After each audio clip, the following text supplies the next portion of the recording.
TSX is officially now making its departure. This car is headed to a collector friend of mine in Chicago area, so getting picked up this afternoon, and it'll have a journey ahead of it getting over to the Midwest.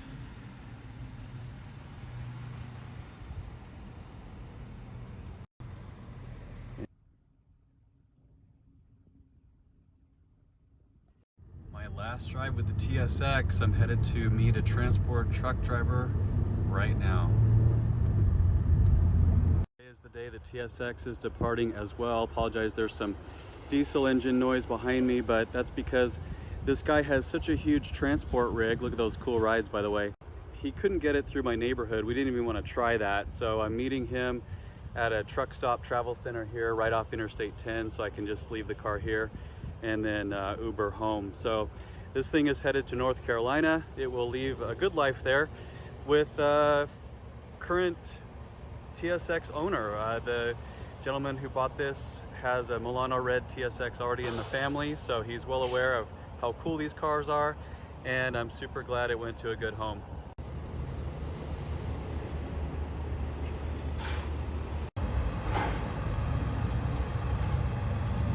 Everybody, welcome to the garage and welcome to another episode of Tyson's Tragic Acura Adventures, whatever you want to call it. I'm happy to have you here, and today I'm going to do something a little bit different.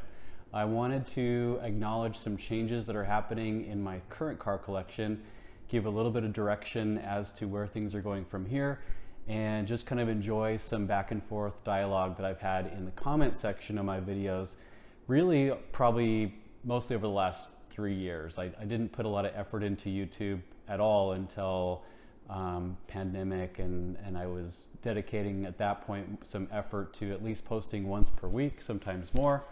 And I've kept that cadence up and seen some pretty good traffic increase in terms of the subscriber base. So that's part of why some of you are here, and thank you for joining. So I wanted to kind of, first of all, kick things off by recognizing that I did sell the RSX and the TSX. So bittersweet moment for both of those. Obviously, I invested a lot of heart and soul and money, resources into bringing those cars from neglected status to showroom status, and then helping them find collector homes. And for me, that is the reward, that is the gratifying part of being a collector and an enthusiast, is helping these cars see a better second chance at life versus just becoming sort of a daily driver for someone who maybe will neglect them and eventually put them through their paces. So those two cars both went to incredible homes. The TSX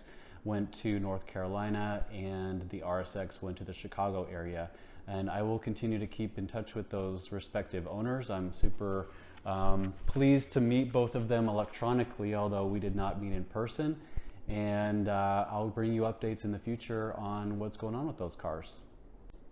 So this next segment is going to be kind of fun. I've had the idea for this for a while, but I actually want to go through about 10 frequently asked questions that I get in the comment section, just because I want to have a dialogue with you, and I think it'll be fun to review some of these with you.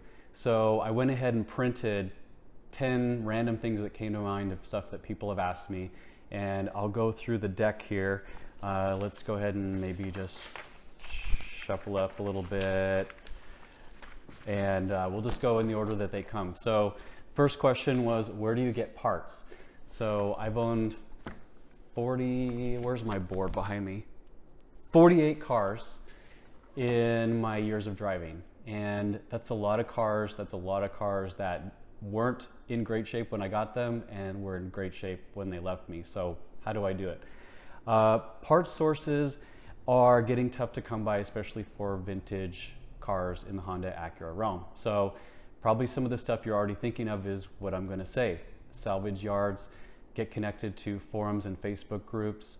I've had to buy entire parts cars just to get certain parts off them. Sometimes that makes sense, right? If you're going to spend $800 on an interior swap, why not search OfferUp and find an entire, possibly even running and driving car for $1,100, and then sell the stuff that you don't need? it really is tough to justify at the time, but I promise you it's a lot more sort of cost effective to go about it buying a little bit more than you need and then getting rid of the excess later. I can't tell you how many times I've needed to go back to the 94 Legend L Coupe that's in my backyard, just sitting there for parts, for just random little things. Like one day I needed a clip here and there, or a piece of hardware here and there, or most recently it was a gas door spring that pops the lid out when you open the gas door because the body shop hadn't reinstalled it on the 95 LS. Certain little things like that, I had one handy and there it went, so I didn't have any struggles. So there is also, for specific smaller nuts and bolts, there's a company called Vintage Parts that they are basically contracted with Honda to produce some of the clips and things that you might need if you're doing a full restoration like bodywork and such. Also, there are some resources online of companies that do rebuild existing older parts. So for example, there's a guy on eBay, and I don't know if he'll ever watch this or know who I am, but he rebuilds for like 300 bucks. He'll rebuild your anti-lock brake modulator or pump. So ABS lights on any old Honda and Acura are super common. This guy is located, I believe, in California. You can send him your existing unit, he'll rebuild it, send it back to you, and you have it installed. So in a world where parts are completely discontinued or unavailable, any kind of resources like that are greatly appreciated. And if you have specific parts questions, let me know, because I might be able to direct you somewhere, but those are some of the ideas that I had. It was kind of long-winded. Do you work for Acura? If not, why not? I don't have a formal employment contract with Acura. I never have. I was maybe under a loose verbal agreement in 2012 when I got the ILX and I blogged about it for a year, but other than that, my passion and connection to the brand is purely out of fun, and I actually like to keep it that way. So to the second part of the question, I don't want to make this into a career because I have more fun with it as a hobby. And right now I have pretty good work-life balance where my existing 9-to-5 awards me some flexibility to do what I like to do on nights and weekends, and that's this kind of stuff. So nothing against the brand in terms of its corporate philosophy and sort of the you know, staff there. I absolutely adore everybody who works there. I just really love playing the role of an enthusiast and a brand ambassador from the outside, because I feel like that's a special role that I kind of fit well into. So that's that question. Oh my gosh, I love this one. Why do you flip cars, and why don't you keep them longer or keep them forever? Well, oh my gosh, there's a lot going on here. And in fact, I made some notes here to talk about. The joy of being a brand enthusiast ambassador is experiencing as many of these awesome cars as I can. And the reality is that space is limited. I have a finite number of indoor garage spots here that are reserved primarily for my finest, most cherry cars. And there's a lot of reasons why, you know, I might want to acquire a car to scratch a certain itch out of nostalgia, and then the newness wears off, and then, you know, I'm okay to move on with it. Not that it was a regretful purchase, just that I've always wanted to own one. I've owned it. Now I can say I'm done with it. And you see this a lot in various collector car circles. So this is why on Bring a Trailer, for example, you'll see cars up for auction on there that have been on the site once, twice, or 3 times before. Not for any fault of the car itself, but because people like to relive some part of their youth. They bought a car that they had in high school, and then they realize, you know, they didn't have time to drive it or what have you, and they sell it again. So that's part of it. And for me, like I mentioned earlier in the video, the reward for me is in restoring something. So like the TSX, for example, I had that car so perfect that I was almost afraid to drive it and park it anywhere. So then it sat again, and I was never going to be sort of satisfied putting it back on the road as a daily driver. So it became more so just an artifact in the garage, and all these cars, that's the next piece of my answer to the question, is all these cars need to be driven. And it's really my goal to start and run and drive every car that I own about every 3 weeks at a minimum. And there's a lot of things that even if you do exercise them regularly, have to be paid attention to. So batteries here in the desert only last 2 or 3 years. Your fluids have a shelf life. What else? Belts, any rubber and other plastic components in the engine bay, timing belts. Those are all time-based things that no matter whether you drive your car 20 miles or 20,000 miles a year, they need attention at some point. So think about all those in my head of all the burden that comes with owning a dozen cars. Is you're constantly thinking about what needs to be done next on which car. And I can tell you, I could probably name 10 things right now that my own personal cars desperately need that I haven't been able to provide them because I'm too focused on getting these restoration projects completed. So part of letting go of the RSX and the TSX is so that I can refocus that a little bit and focus on some things that I've been deferring on my own cars. This Prelude, for example, hasn't had working air conditioning for the last year and a half. And does that make me want to drive it in the Phoenix summer? Probably not. So that's toward the top of my list right now. I want to kind of focus my efforts on maybe just one project per time. I was randomly given the opportunity to restore 3 cars at once toward the end of last year. I picked up the Legend GS Green, the RSX, and the TSX, and over the last year I've tried to push all 3 through, and it has just been exhausting and financially crazy. So no more of that. What else was I gonna say? That's pretty much it. It's a cost-benefit analysis of, am I really driving this many cars enough to enjoy them? I think my comfort level is like 8 or 9 cars. That's kind of where I want to be long-term. And at some point this year, I got up to 13, and it just felt uncomfortable. It felt ridiculous. And that doesn't even get into the registration and insurance overhead that goes along with that. It's just, I don't know how car collectors do it. I honestly do not, because it's a full-time job just to maintain. This is why Jay Leno has a full-time shop that does nothing more than maintain and probably exercise his cars as needed. So I definitely don't aspire to be him. I don't aspire to be Tyler Hoover. Anybody who has a massive car collection, I want to keep myself pretty simple with just the ones that I most adore. Along with that, I should probably show you what is staying in the collection and what's possibly next to go. So hang tight for a sec. Okay, hopefully you guys can see this little chart I printed out.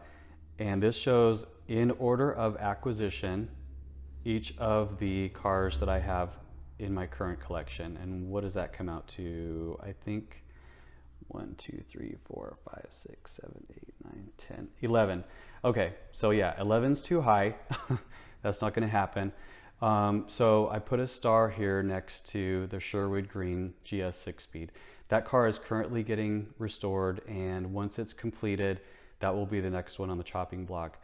For a short time, I will have twins. I'll have Desert Mist Sedan and Coupe 6-speed manual, and Sherwood Green Sedan and Coupe 6-speed manual. I'm really excited for that, but it's going to be a short-lived thing. Couple photo shoots, couple videos, and call it a day. So can't justify having 4 Legends as much as I would love to have an entire garage full of them. They're definitely my favorite car. Beyond that, I'm not sure.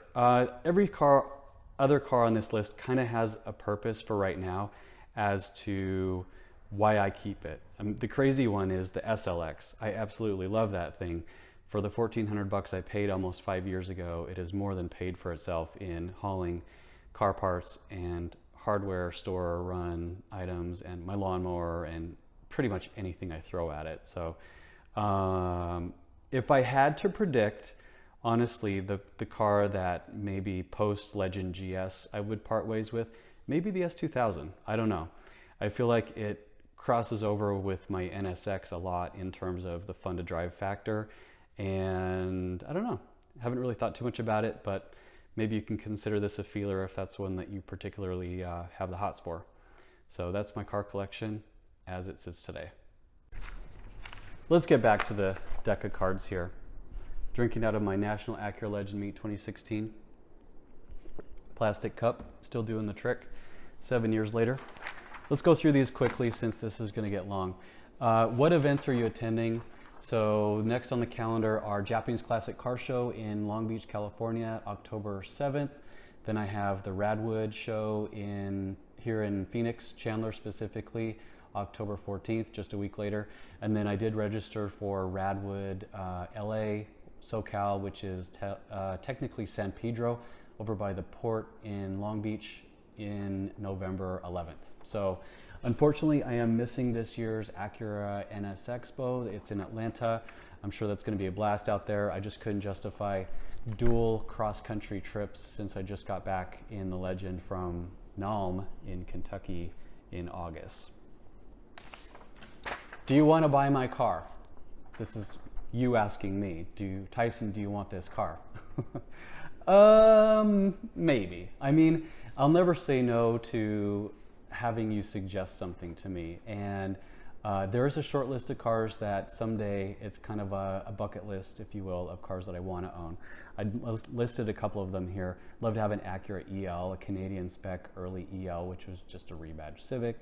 A TSX Sport Wagon someday is on my list. A CL Type S manual. Something right-hand drive. I've never had a right-hand drive car. I've thought about maybe a Honda Beat or something like that. Maybe a JDM Legend. And a 4th gen TL manual. I've got 2 3rd gen TL manuals, but never a 4th gen. I think that'd be a fun one to cross off my list. And then gasp, heaven forbid, I do have some non-Honda products I would like to own someday. I'd love to do a 92 to 97 Ford F-250 Super Cab pickup, like ones that my family used to have when I was growing up, just for kicks, to try something a little different. What car are you selling next? I just told you that one. It's going to be the dark green, Sherwood green Legend GS 6-speed, but it's not going to be for a while because that car is under heavy construction. Are you getting an Integra Type S? Oh boy, loaded question. I don't know. I'm not 100% sure it works out for me financially. I'm not sure it works out for me from a space perspective and from a sort of reasonable decision perspective. Is it a want? Yes. Is it a need? Probably not. And maybe I don't need to buy one brand new. Maybe I'll buy one certified pre-owned. Maybe I'll wait and see kind of how the market treats them with all the crazy markups that are happening right now. I absolutely fell in love with the car. I love the driving dynamics, the fact that it's sort of the last of its kind. And if I could add one to my collection here easily and cheaply, that would be a no-brainer. But it's tough to justify a $52,000-ish car when you're used to playing with $5,000 cars. So that kind of puts it in perspective, but TBD on that, 50-50. Can I come visit? Absolutely. I live in Arizona. If you find yourself out here on vacation or whatever, hit me up. The only requirement is you have to sign my guest book. I'm on volume 2. I filled up about 70 or 80 pages of guests in the 7 years I've lived in this house. And this might make a fun exercise. If you've already been to my house and signed the guest book, put it in the comment section because I want to see how many of you are actually watching my video still. Will you restore my car? I think I already did that one. So, no, did I do that one? I don't know if I did. Yeah, will you restore my car? I get this a lot. I had a guy just recently from New Jersey want to send me a G1 Legend to work on. I mean, started thinking about it. You know, he's going to drop $1,500 each way just to get the car to me. And then I've never seen it in person. I don't know kind of the condition that we're starting with. I don't know what his expectations are on level of care and the budget. And it makes me a little uncomfortable to take temporary ownership of someone's pride and joy and do it justice for them, because restoring a vehicle is such a personal thing for me. It's a choose your own adventure. You have to decide. The other day I was ordering carpet for the Sherwood Green GS. Do I go plush or ultra plush cut pile for $100 more? It's just little nuts and bolts like that that you need to be the person making the decisions for your own restoration. Now, that's not to say that I would completely shy away from helping anybody through the process. I have some incredible resources here in Phoenix. You've seen my videos where I talk about Trim Fit Upholstery, Han Auto Care in Tempe, Apex Wet Works for body work, Express Wheel for powder coat for wheel refinishing. You can name any piece of the automotive repair and restoration puzzle, and I would happily give you a reference. But I don't have the space, clearly, and I don't have the time to take on a project car and have it be sitting here that I'm personally taking through the process for you. So unfortunately, that's not something I'm open to doing. If this ever became a full-time job, then maybe, but as you can see, I have my work cut out for me just keeping my own 12 or 10 cars on the road. So anyway, that I think takes me through the whole deck here. I hope I didn't bore you too much. Hope you found some of that fun. Maybe if there's enough interest, I'll do something like that again in the future. So let's hear your comments. And as always, thank you for checking out the channel, and take care, everybody. We'll talk soon.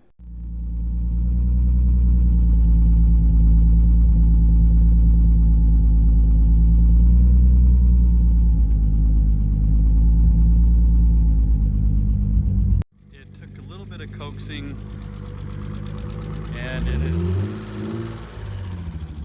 up and running.